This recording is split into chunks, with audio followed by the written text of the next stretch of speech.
So there we are. Um, welcome this morning from Randall and Eric. And Eric's always got the coolest backgrounds there. So he's probably, in the past, I've been, in a nice shirt and tie and my underwear. And so you never know with the background, with these awesome backgrounds here, you can make it look like you're in the office or doing anything else. And it was funny because during COVID, I was interviewing an agent who was there in shirt and tie and looked very proper. And they got up to get something and they were in their underwear. And, we don't often think about those things. But with the way we use Zoom in the world, it's something that we definitely have to keep in mind is to know whether your butt's hanging out or not. Okay. All right. And admit. Okay. All right. So we're going to talk a little bit about wholesaling today. Wholesaling, in a nutshell, we're going to move through a lot. I think I've got like 80 slides, so we're going to move through them quick and and I'll explain a little more in depth here as we go. But wholesaling, the appeal in wholesaling for an investor is that you're not having to come up with any money. Maybe you come up with some earnest money. I haven't paid earnest money out in, I don't know, maybe 10 years probably. And you don't have to. It doesn't, you're not required to have earnest money to make a contract valid or anything else. In the contract, it says that the earnest money will be paid at closing due to the immediacy of the transaction, meaning that we're going to quickly go in and close. And so that's something that we've done, but you want to do it right. And I think I've closed in 15, 20 years. I think I've had maybe two that I backed out of. And so we always close on all of them. Eric, did you have your hand up? Yeah, I have a quick comment on this topic, especially. I want you guys to pay attention, take good notes here, because wholesaling is one of those things that really ticks people off if you do it wrong. This last year, I don't know if anything came of it, but they designated a special task force with the Division of Real Estate. Do you know if anything ever came of that, Randall? No, I sat on a couple of those hearings, and basically what they've said was the investigators don't like it because you can make a lot of money really quick, but the people on the commission all said, well, if non-agents can do it, then agents should be able to do it as well. And it all kind of just fluttered away and disappeared. But every few years it comes back. And Yeah. it's like you do, like Eric said, you do want to. I mean, I've got lots of disclosures, and we're going to cover those today. Yeah. So I want you guys to pay attention. You can do it. There's a right way to do it. There's a wrong way to do it. Last year, I turned a guy in who did it the wrong way. I turned his broker in because his broker was fully supporting him in it. Um, they both tried to fight it and they both lost. So I don't tolerate people. And hey, Tammy, can you mute your microphone? We're getting a lot of background noise there. I'll mute her. But I thanks. Sorry. But yeah, this is one of those things where the optics on it, because you can make so much, the optics on it can look really bad if you don't do the proper disclosures. And there are a lot of people out there. I've had agents that worked for me who I approached and I said, hey, you're not doing this right. You've got to change it. And after their third warning, I'm like, this isn't working out. And they left and found a different brokerage. They're now one that I see advertised consistently as an investor guru that's teaching classes, and they are not just in the gray, they're crossing over the line frequently. And so a lot of us just even doing normal real estate, you'll see people that you think, hey, this doesn't quite feel right. So this is what we're going to be talking about today. And I do want you to pay attention because you can do it. You just got to make sure that you're doing it right. Thanks, Randall. I'll turn it back to you. You bet. Hey, is there a way I can make you like co-host on this, Eric? Um, Is there I want to share my screen, and I was trying to think there if I was looking up there and I think under the share screen there might be, but it's okay. I don't need to all right, be. I was going to let you I was trying, we should see if there is, because then you can let people in while I'm, it's easy for me to get distracted with stuff flipping up and down on my my screen. Yeah, there's All right, probably I'm a going to way to do share. it. We can figure it out Yeah, later. let me let me know. Can you guys see that where it says wholesale Yes. 101? Yep, we see it. All right, awesome. So I'm going to do that. I'm going to bring the other one up here a little big and then all right. So if you got me, I'm using two screens. So if you got me, I'm looking over like this, then it's because I'm looking at the slides as we go along. So wholesaling 101, how the big bucks are made. So we're going to cover how to do it as an agent, what to be aware of, some of those bad actors that Eric was just talking about here. There's a right way to do this, and I've done it in multiple states and never had an issue with it at all. And so, the important thing is that we want to work smarter, not harder. I mean, we have to work hard in today's market, but we want to work smarter because that is going to give us a better dividend. So a wholesale definition is, basically where you get something that's uh, cheaper. We sell something cheaper to somebody else who's going to sell it for more money. That same thing is true in real estate. So we put real estate under contract for a lower price and then sell the contract for more money than you contracted to for a third party profit. Well, I'll show you some actual deals that we've done, but how that looks, just quickly here is, let's say that, the house is worth $500,000 fixed up. It needs $50,000 in repairs. I put it under contract for, $350,000. And so at 300, and 50,000, the 50,000 repairs, there's $100,000 spread there. Well, I could wholesale that property from anywhere from like $10,000 to $50,000. Okay. And what's unique about this is you can do it in days. You can get in there and you can do it just in literally days or hours. It is really fast and it works out, pretty well. And so like Eric said, anytime there's fast money, there's a problem for it, a potential problem of abuse, and people can take and abuse the system.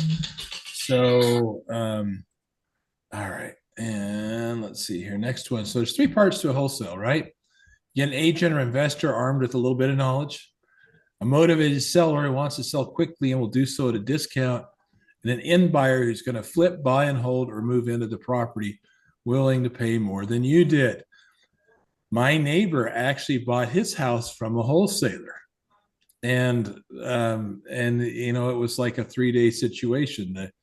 The wholesaler put it up online, listed it. It was one of my friends listed it. This guy said, "Hey, I want to live in that neighborhood," and bought it as a wholesale. It needed a little bit of repairs and that. So it's pretty common. There's a lot of these out there. So my experience comes from 13 years as president of the Investor Association, broker, for probably the better part of 20 years. I closed between 50 and 100 transactions a year, 50 and 83 to be exact, I think. So I've had a lot of these behind me. I've trained nationwide on podcasts, radio, etc. And so I always tell people, never take advice from somebody you wouldn't trade places with. That was my friend Cody Hoffine, and that is so very true. Because if you got somebody who's doing it wrong out there, and they're telling you how to do it right, and they can't get it right themselves, that's potentially a bad problem. Okay, so here's some success stories over the last, few years, like the last, year or two. This one here, the people were going into bankruptcy, etc., came to us, and we made a $60,000 profit. So not bad for pushing paper. I put it under contract. I use full disclosures, and I sell my contract to somebody else who actually closes on the property. This Midvale one was a small one. This is on the lower end of what we get for wholesales. Sphere of influence, somebody came to us and we bought the house, $20,000 profit. This one here was a probate one, and I should have taken better pictures, but it was so quick I didn't. So I snagged it off of Google Maps. But we made $74,000 on this one that we found running down probate leads. This one came off of a door hanger, it's $15,000. West Valley, another one. The guy wanted a rental. We got it from an agent. I made $15,000 on that one and paid the agent full commission. Made $30,000 on this one. So you can see that there, the potential for profits are quick, especially when you're not waiting for a month. A lot of these deals happen in a week or less, or 10 days or less, and so it can be very quick. I show you those deals and you guys see the tip of the iceberg, right? What's above the water, 30,000, 74,000, 60,000, whatever. And a lot of times we see that because that's what we want to see, right? We're here, the market's slowing down. I don't know about you. I could use money. I'm trying to get my life in order and change some major things in my life.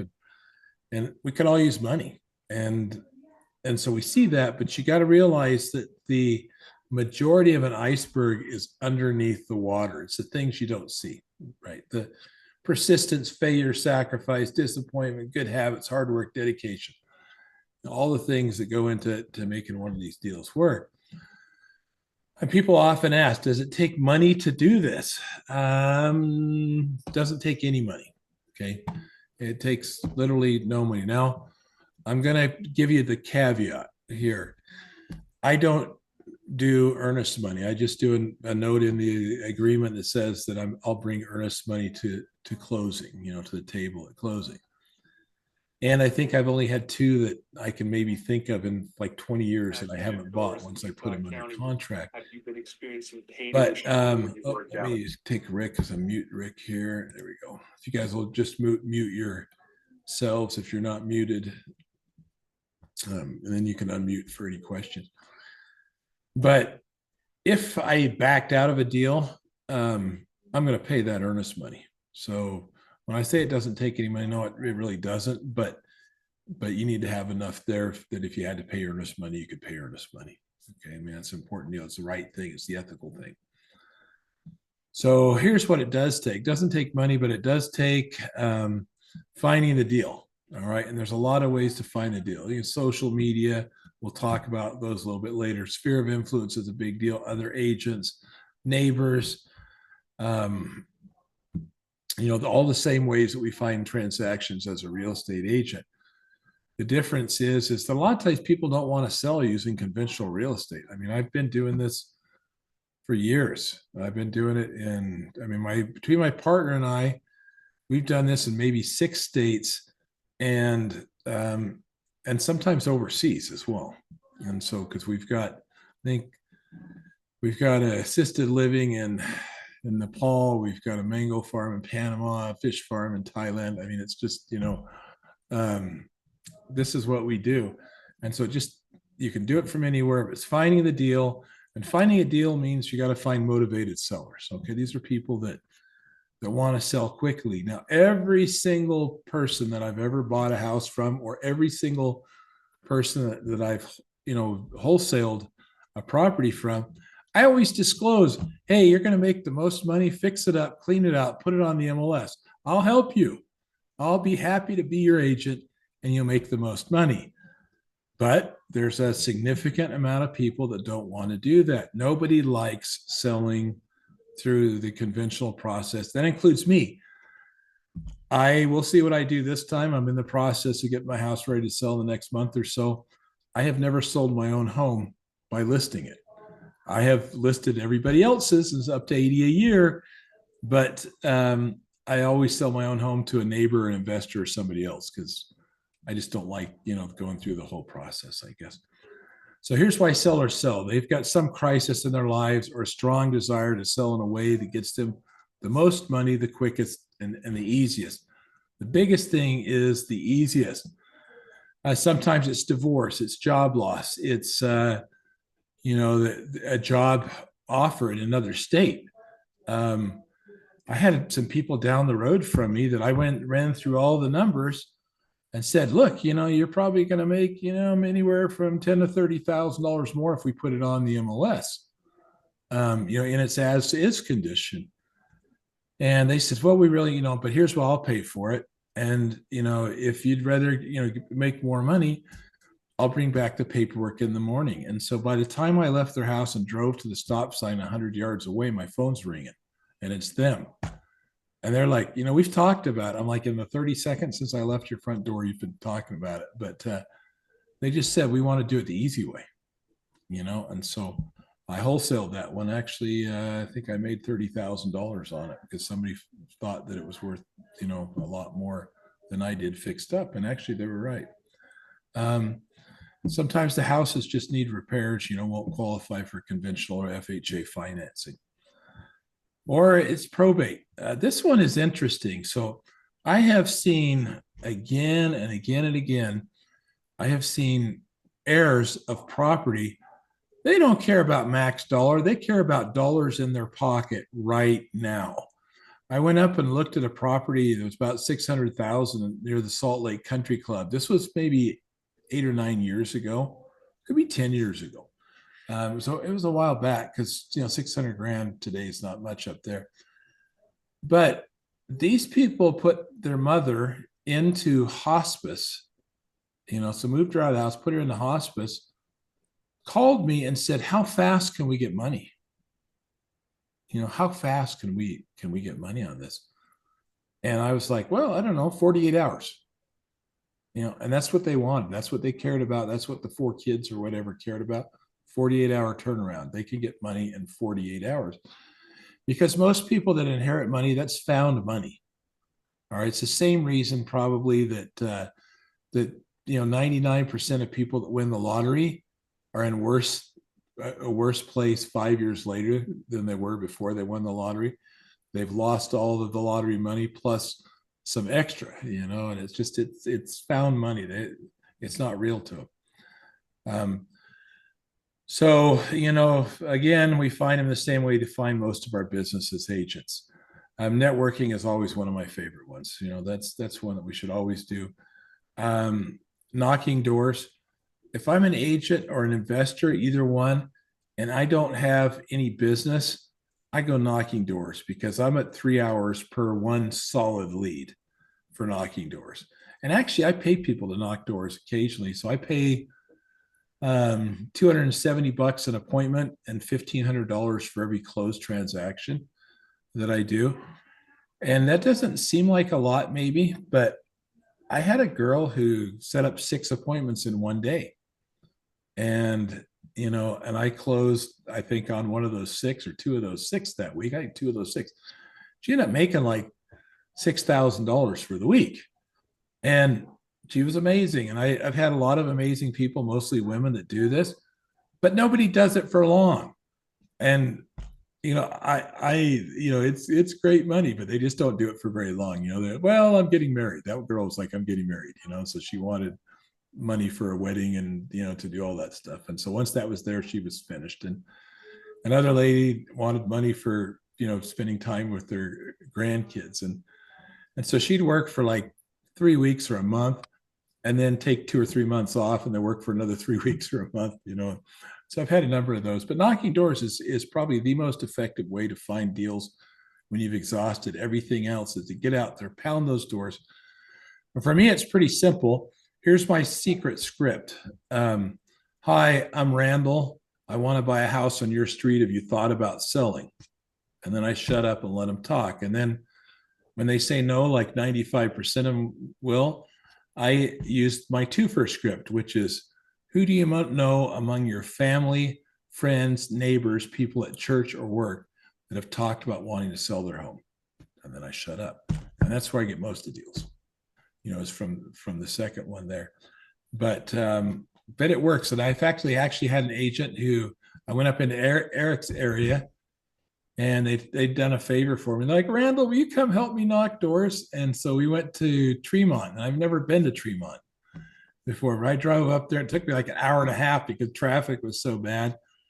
I picked him up at their house and I said, okay, where do you want to knock? Do you have a neighborhood? And he said, no. And then we were just going through the streets and said, what about here?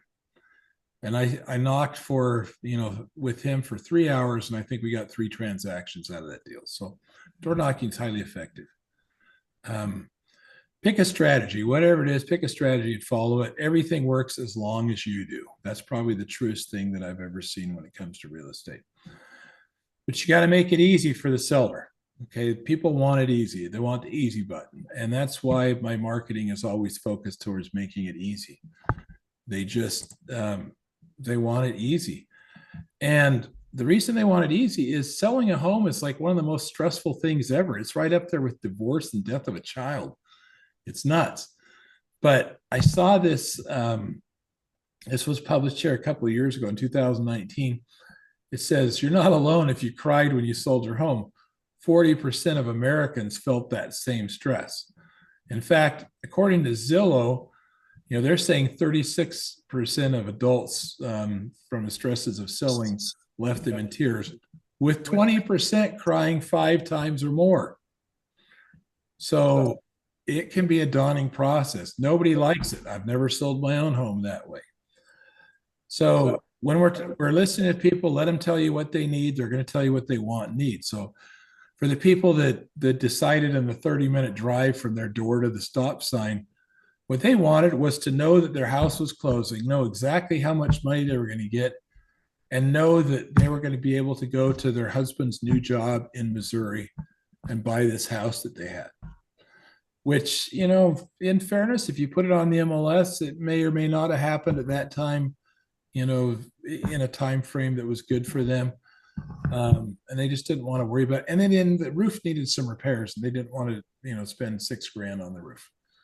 And so I let them tell me what they wanted. And I said, okay, well, here's the easy way. This is what I can do for you. And then here's how you make the most money, which is listing it on the MLS. So we asked them, what's important to you?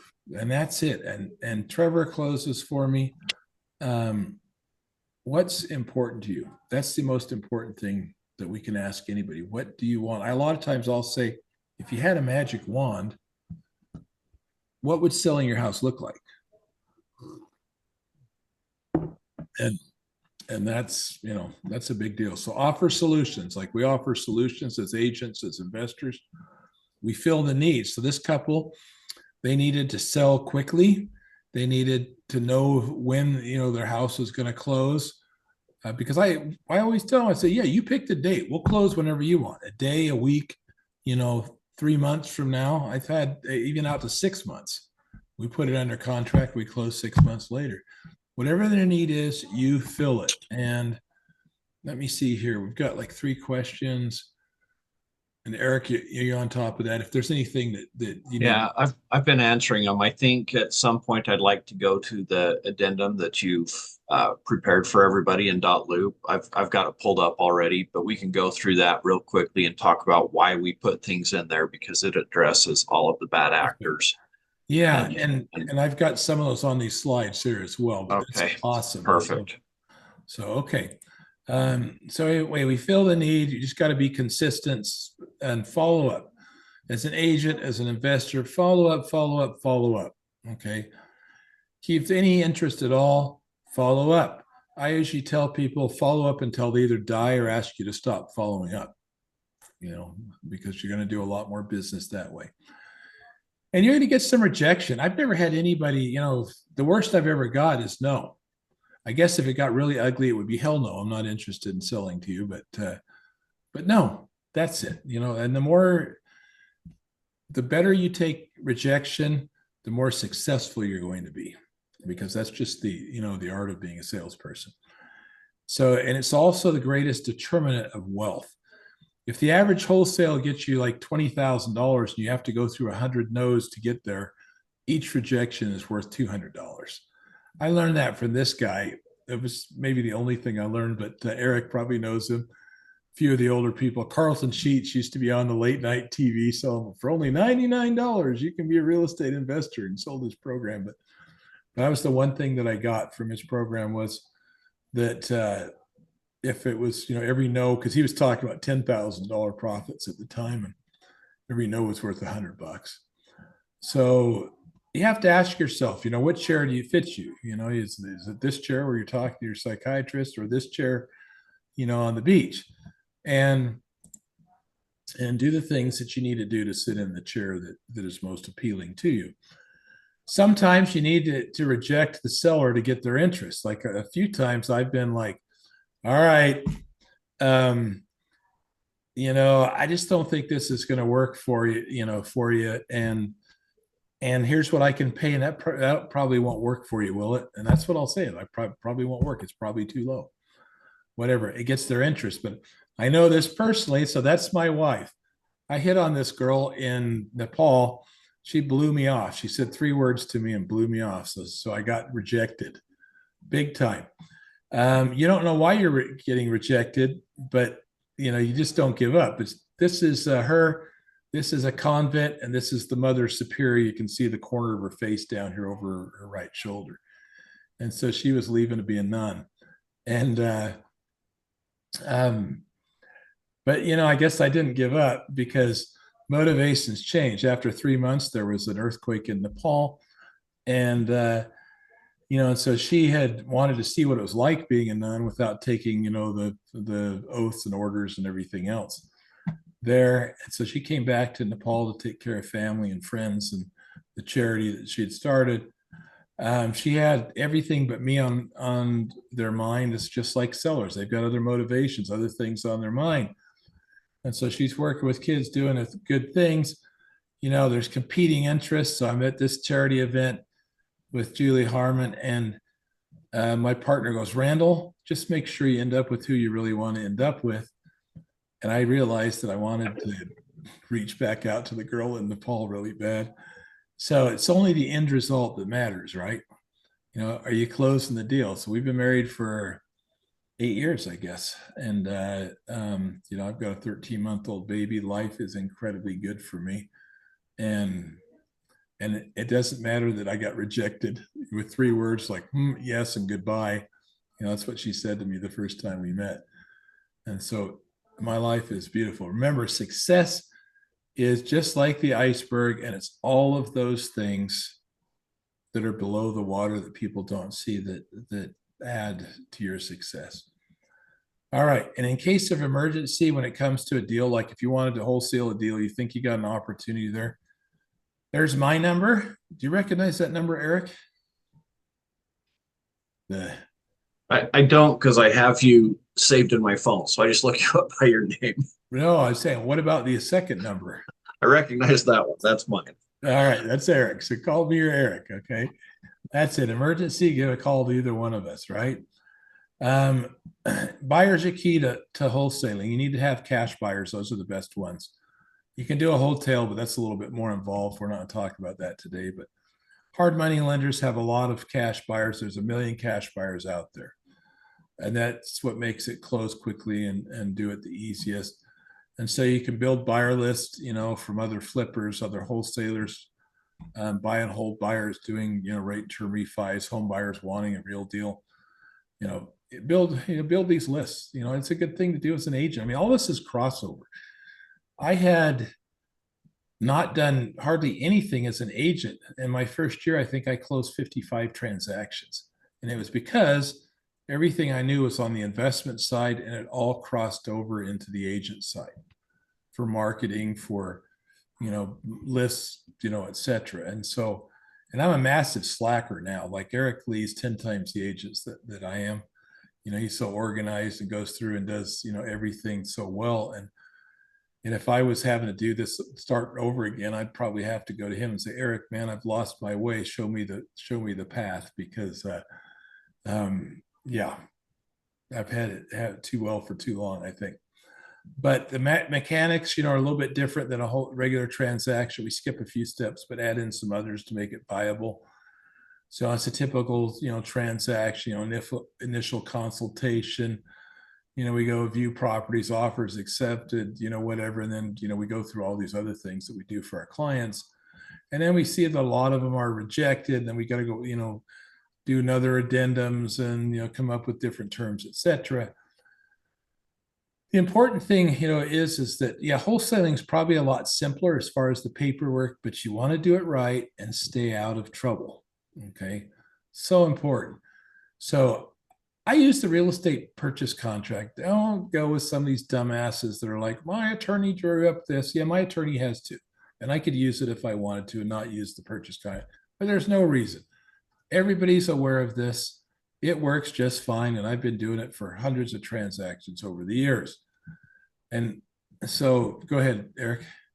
Yeah, one of the red flags to me when I'm representing clients is when I get something that's not on the regular purchase contract, it's something that they've made up. I go through that with a fine tooth comb, and they are crap contracts. They are so bad for a seller. And so, you guys, whether you plan on doing wholesaling or not, you'll probably get offers from wholesalers that aren't trained well and that have built their own contracts. Be very wary of those. Bring those to your broker and say, hey, what do you think of this?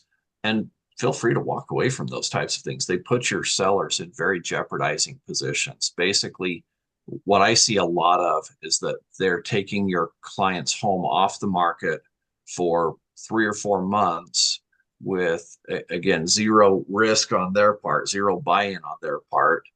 And if they don't find a buyer, then you've just lost 4 months of marketing, and with no upside. There's no earnest money or anything for you. Yeah, So, that's anyways, total crap. homemade contracts, be very wary of.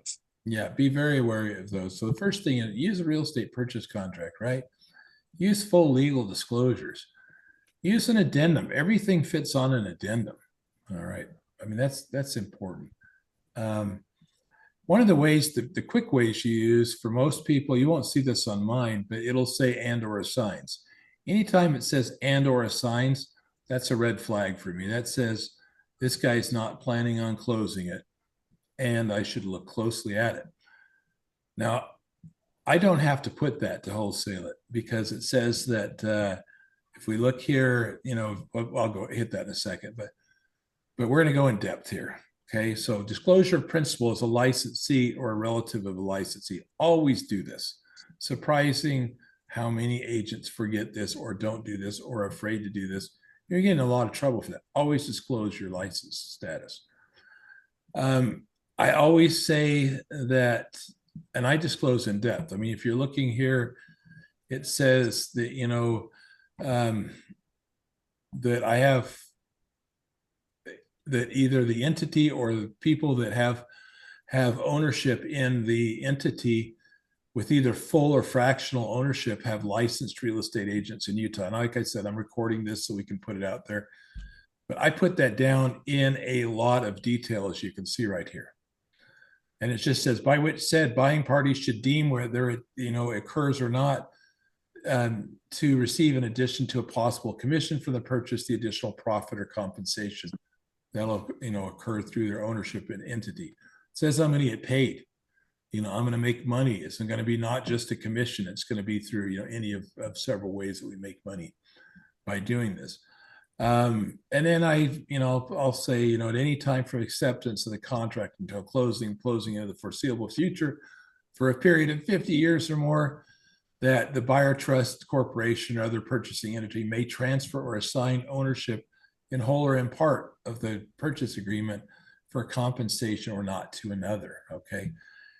And it's all in the boilerplate. And so what I'm saying is I'm going to and or assigns, but I don't have to say that because any contract that you have, if you look down there, I think it's section 19, if you have ownership interest in the entity, you can assign that without telling, anybody anything. And since I'm buying in a trust, I always buy in a trust.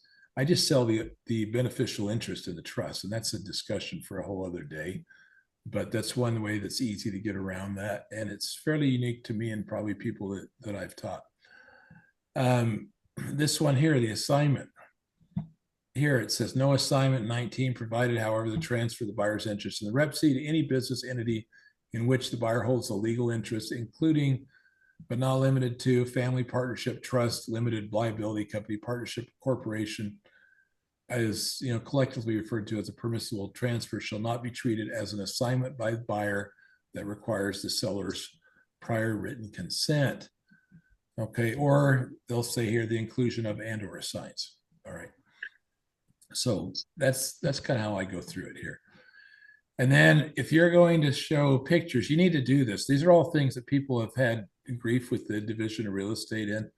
I like going through this. It's not strictly legally necessary, but I'm showing you how I would do it.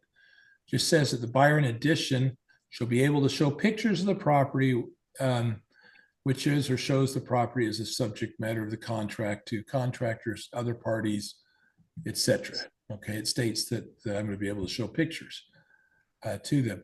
I'm not one of those guys that gets them to pull it off the market and then tries to put it on the market myself. I don't like that. That's kind of sleazy. I make sure that they know that each party is acting solely in their own interest. All right. So if you're going to do this, you need to disclose that you're doing it in your own interest and that you intend to make some money as well. Hey, Randall, Yeah. can I go back on the pictures one? Do you take your own pictures? Because I can see some possible risk of complaints if you're taking another realtor's pictures. Yeah. No, I take my own. Okay. Yeah, you could use the other agent's pictures, but I did that once, but I paid them like $400 for their pictures. Yeah. And I would get that again in writing that you have permission. And again, you're not sure if all the pictures that they used, they had rights to. So Yeah. I think it's much safer to take your own because they may Yeah. have gotten some pictures.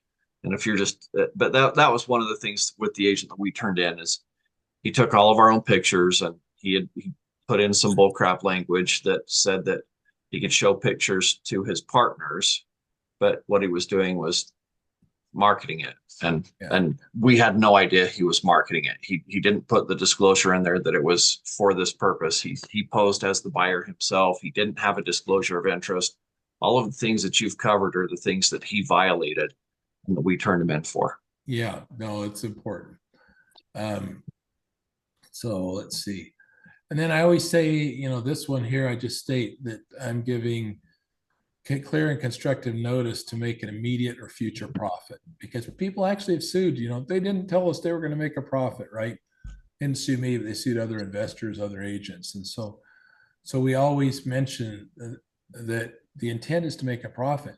And sometimes when I'm doing it personally, it's not my team. I'll write down that profit could be anywhere from $100 to $1 million. And I put a smiley face, there.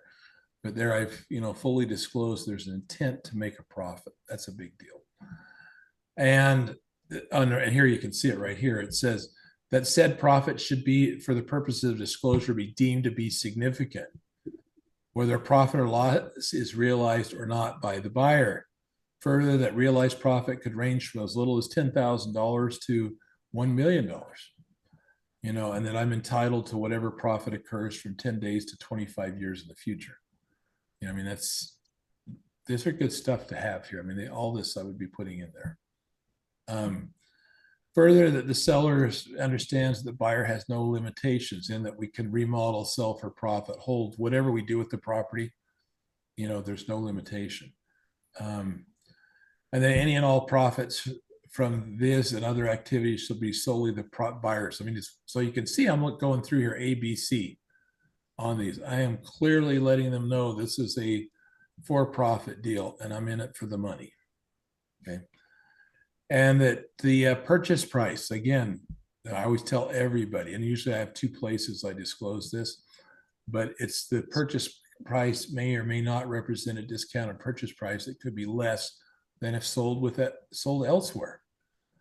If the seller to remodel, clean it out, wait, market the property in a more traditional manner for a full sale over time, they could or would likely realize a greater profit. This as-is purpose, the immediacy of the offer of the purchase to purchase the property, and as-is condition is of value to the seller.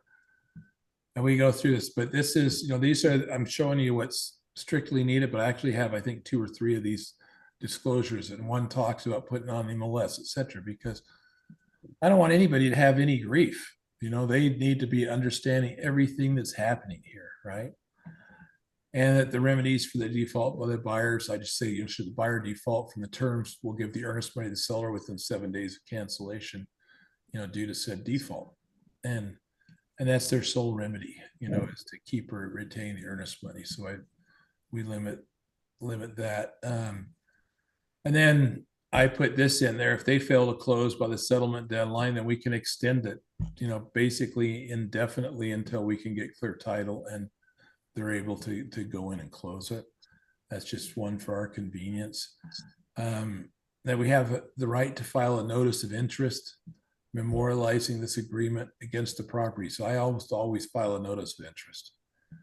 And I've had, and what's funny about this is I rarely have grief from the sellers. It's usually some other investor will go in and try to snake a deal. Like I put a deal together and he'll offer him $1,000 more or something. Well, they can't do anything because I've got a notice of interest on the property and I have them signing that it's okay for me to put a notice of interest on the property. And I just tell them, we're not going to do anything. We're not going to come after you, but sometime you're either going to, you're going to refinance this property or you're going to want to sell, and then you're going to have to take care of us, and that's typically what happens. So we do that. And I've walked away from a lot of deals, like if they change their mind or something, but the only ones I don't is when there's some scammy investor in there, and I don't walk away from those. And that's, that happens occasionally where, like I said, they'll come in, offer a couple $1,000 more than we did. They hear about the deal and, oh, that's a good deal. I'll give you $2,000 more. And I've actually had sellers say, well, this guy offered me $2,000 more. And if they come to me, most of the time I'll offer them, I'll say, I'll meet it. I'll meet that, and so I'll raise my offer to whatever the other guy's offer was, if it's, if there's enough room in the deal. But it's a good thing to have a notice of interest, but you have to have their permission. You can't do this without their permission. You're going to get into trouble. If you don't have their permission, it's an illegal lien, or it's not really illegal. You can't go to jail for it. But there is a statute in Utah that states that if you're requested to remove your lien or notice of interest on the property and you don't do it and you don't have a valid notice of interest, it could be treble damages. And so that's why you want to make sure everything, like Eric said, everything should be in writing. Due to the speediness of the purchase, I'm not delivering the funds for purchase or the earnest money deposit until we've closed and settled, unless I agree, otherwise in writing. That just makes it easy on me. I don't need to have, $5,000 sitting out in 10 different places waiting. Here, this is what I do. It's never been an issue. But if somebody said, hey, I want $5,000 held at title, no problem, we can do that. But this is just how I do it. And then, we make sure that they agree fully and to their satisfaction, the real estate purchase contract and all addenda.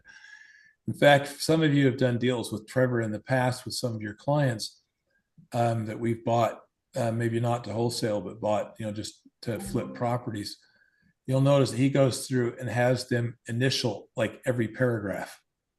He'll go through it, initial every paragraph, just to make sure that they saw everything and we don't miss anything. So, and then we state, this is important too.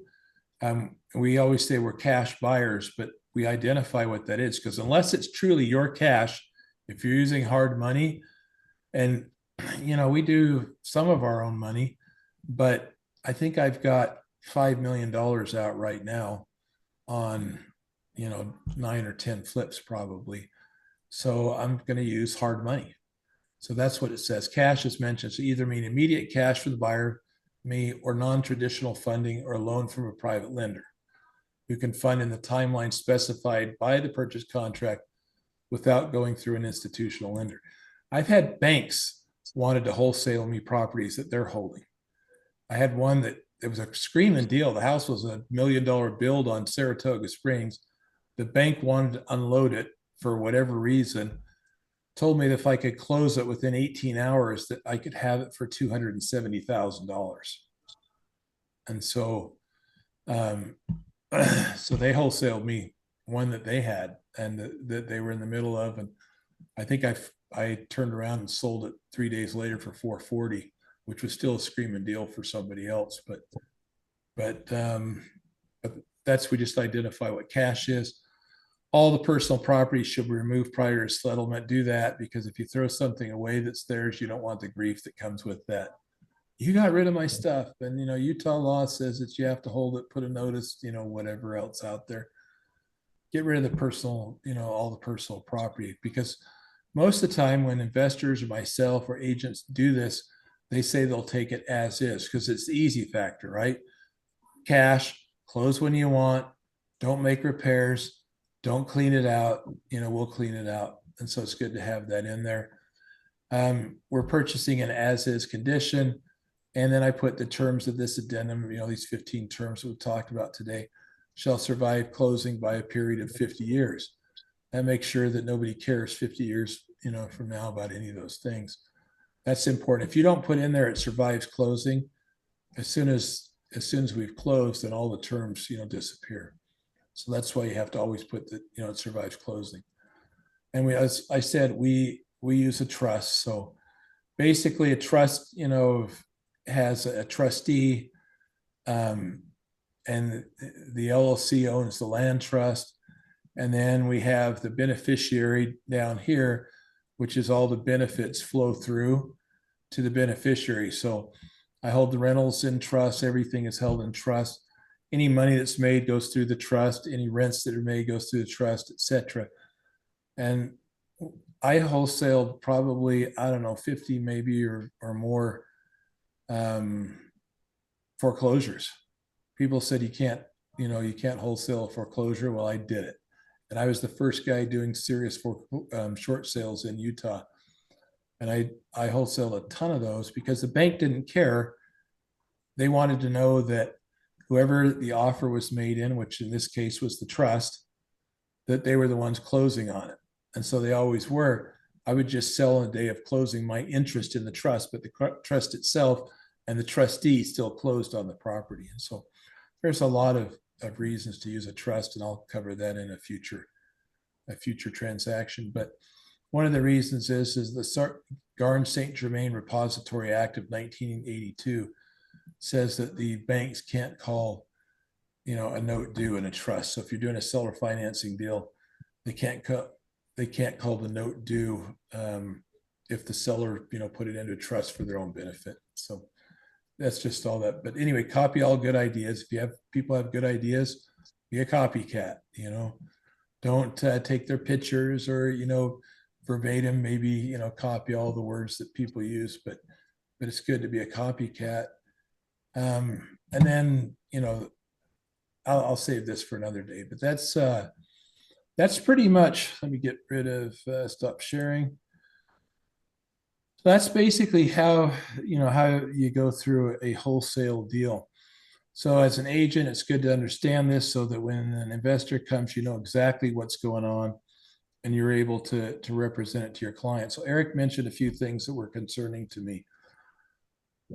For me, a traditional wholesaling deal is I go in and I work out a deal with the seller and we go under contract. And sometimes it's the seller's agent will call me and say, hey, this isn't going to go conventionally. Can you come in and buy this? But we're closing typically within 10 days to 14 days. The only time that's longer is if they need longer to close, like we'll accommodate whatever their needs are. I had a lady that we just waited 2 months for and she just vacated, but they wanted to do it that way. And, that works for us. We're happy to do that. But if somebody is taking it off the market don't let somebody take your property off the market, for 4 months and they make sure that they're not trying to market it somewhere else. Like I had somebody call me and saying, hey, is this okay? And this wholesaler, it was listed by one agent, agent A from Keller Williams, and the wholesaler was listing it over here. And you can do that potentially, but you need a whole lot of paperwork for that. You need to have the right to do it, and you need to disclose that you don't actually have title of the property, only the right to obtain title, because legally you have the right to market, which you have the right to acquire. But that's just a shyster move. Don't do it, and stay away from it. Don't let somebody else do that. Make sure that if you don't understand something, you're on the phone to Eric or me anytime. Shoot us a text. We'll respond immediately. If you don't understand what's going on, be on the phone. because there's a lot of people that are they're onesie, twosie, threesies investors. They'll do one, two, or three until they get caught. They get in trouble. They get fined. They cause a lot of grief for everybody, and then they're no longer in the business. And we constantly see that because the barrier to doing a wholesale is so low. You don't have to show money or anything else. And so hopefully that gives you a good understanding. Any questions, Eric? Was there anything you wanted me to, did you want to share anything, there I can let you share? So how long, when you're trying to wholesale something, you say you do a short close date because you have your list of buyers and investors, so you're not dragging it out for a long time? Yeah. I mean, I'm closing as short as the only time it drags out is they don't want to close. Like Okay. if they need a house for 2 months, then we'll wait 2 months. But the whole reason to sell to me is that I'm going to close when you want, and I'm going to close quick. And 18 hours is my fastest close. I don't like doing those. That's too quick, because I got to get title and money and everything else. But yeah, we usually we close anytime from 3 or 4 days or a week or 10 days. But we're right there to close. And most people want, on average, probably the average person wants 10 days, 10 days to 2 weeks just to give them time to move their stuff out. Okay. Yeah, I see probably almost every week I have an agent bring a contract to me that's out 4 months, and it's got written and/or signs in the front, which again, that's not sufficient. Crap. Yeah, it's all crap. So they're So just fishing. And so here's what they're doing. If they're doing that, they're trying to remove you as the agent. I mean, if it's going to take that kind of time to market that property, you're going to get a higher price for that seller than they are because you're marketing it on the MLS, and they might be marketing it to, a couple thousand investors or whatever else, which, we do, but that's crap. Yeah. Don't let them pull it off in the MLS so they can go market it for 4 months. Heck no. I mean, I know going in, I don't even do an inspection. Agents will call me, and some of your agents we've sold to in the past to their clients or bought their clients. But one of the reasons they call is because we offer all agents a $1,500 bonus as soon as we go under contract. You guys have seen those texts from Trevor, but we go under contract with your client, there's $1,500 that gets released to you, the agent, through your broker immediately. And whether we close or not, that one's yours to keep. And so we get agents that will bring that to us. But it's quick. It's like I already know what that value is. I know what that thing is going to sell for. I know what flippers will buy it for because I'm a flipper. I've got 9 or 10 going, and sometimes when I get too many, like I had 12 or 13 here 2 weeks ago, and so we've wholesaled off 3, I think, or 4. But I'll wholesale some out, to other people. But yeah, it should be super quick. Yeah, if they're taking a month even, they don't know what they're doing. They're just trying to market it out. They're throwing spaghetti at the wall to see if something will stick and they can make some money. And exactly what they're ought to doing. be you.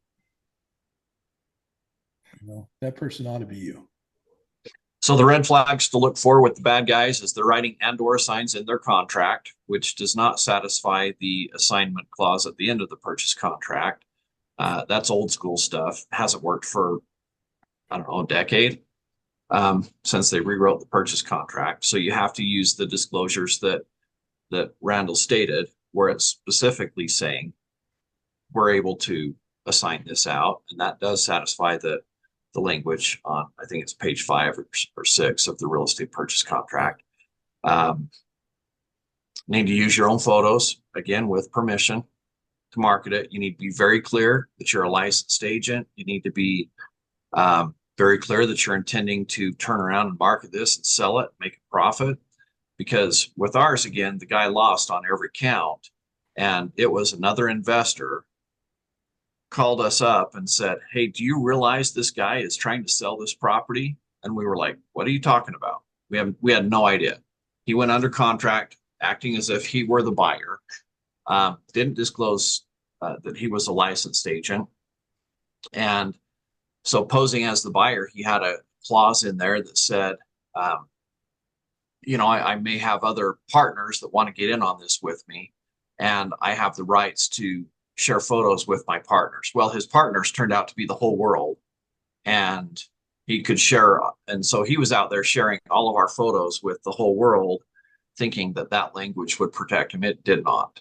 So, yeah, that's just crappy because, and some guys, so a lot of the inexperienced investors, they're going to do it. They're going to, email blast to, as many people as they can. But now's the time to discuss the trade. What was that? Oh, no, I was just going through the equity website. I lost the Zoom links on my calendars, and I luckily got into this one just now, but yeah, no I worries. lost We're recording this one too, and I'll send the link to Eric when we're done. But and we ought to put this probably, Eric, on the Elevate website. okay. Yeah, and I'll put a link to it. If you send it to me, I'll put a link to it, and my YouTube channel as well. And I'll put a link in the newsletter that I send out each week. Yeah, that's a big, enter signs plus, if they want you to pull it off the market for a long period of time, because I probably sell 90% of what I buy to the same 6 guys, and good investors are going to do that. I mean, it's okay to, to send it out and email it, blast. It's not a problem, but it's just, yeah, what you got, and you got to take care of these people. Back when I started this, I said, listen, see what their needs are and fill those needs. They don't need you sitting on their property, as an investor or wannabe wholesaler for months. They need to sell that property. I'm okay if you take months to close because they want to, no problem. I think maybe 4 months is probably the longest we've ever waited for somebody. But they, had some job, something, but they needed money to put on another house in Texas or something. And so we, we did that, but, and we wholesaled it and got them the money they needed, and then they got to stay in the house, for 4 months. But those are just things that, treat people like you want to be treated.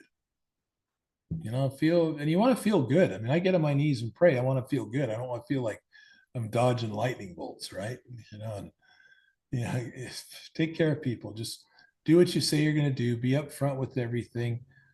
Don't harm them. Don't harm them. And there's nothing wrong with it. Investing. Is not dishonest. Wholesaling is not dishonest. It doesn't matter how much money you make. You're filling their need. You disclose. I disclose everything. I always have people say, Randall, should I tell them that I'm an agent? Or what if somebody says they'll make more on the MLS? I'm like, I disclose that up front. Like literally, I tell them that up front, and then I've got it in 2 or 3 different places in our contract, in our addenda that we use. I send it over. I let them know, get rid of that elephant, But the thing is that a certain number of people are not going to want to list the property no matter what. And I mean, we buy from those people every month. And it's just, and I get it. I mean, I don't want to have to go through the home inspections. I don't want to have to go through leaving my house for people to walk through it. I'm 61. I've had a lot of houses. I've never sold a single one on the MLS. This year might be the first one. I sell all my flips on the MLS because I make more money, and all my rentals on the MLS because I make more money.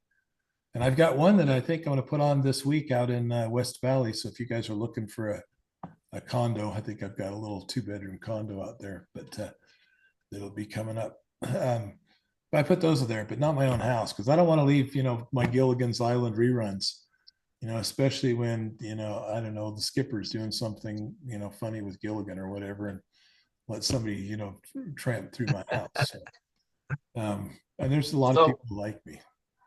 So guys, some of the challenges here is that if you're doing the proper disclosures and you're saying, hey, I'm an agent, I intend to make a lot of money, this is exactly how I'm going to do it. You have the option to list it. I could even list it for you if you wanted to, or you can get somebody else. I mean, you have all of these options available to you. You're choosing this option and it's all in writing. Then, like Randall said, you're giving them what they want. There's nothing wrong with that. Here's the problem that comes up is later on that year, people are sitting around at Thanksgiving dinner and they're talking about it, and some nosy cousin or a kid that has a drug addiction that wanted a bigger inheritance and he's mad that his parents did this, you know, whatever the reason, there's somebody else that comes in and says, wow, you really got taken advantage of. And this is a problem and you should report these guys. And if they report you and you have all of these disclosures, that's really hard. You know, even an attorney looking at that, even the greediest attorneys looking at that say, you know what, this is going to be really hard for you to make a case against this guy because he did this, like everything that you're complaining about, he told you right up front, you know, you have other options and you chose this route because the quick cash was important to you. So we're doing the right stuff. It doesn't mean that later on somebody doesn't come back and convince them like, hey, you should have done something different, you know, because time dulls the memory of how much they needed that cash in the moment. So it's just smart. You have to protect yourself in any way of, you know, if you're ever sitting there thinking, but if I fully disclose this, I might not get the deal. That should be a red flag to yourself. Yeah. Okay. Be honest. So, yeah. Yeah, no, it's true. I haven't had that happen because I did have some attorney looked at it once under a scenario like you're talking about. And he's like, I could get disbarred if I tried to bring suit against, you know, people like, you know, Randall or whatever, because he's disclosed everything, you know.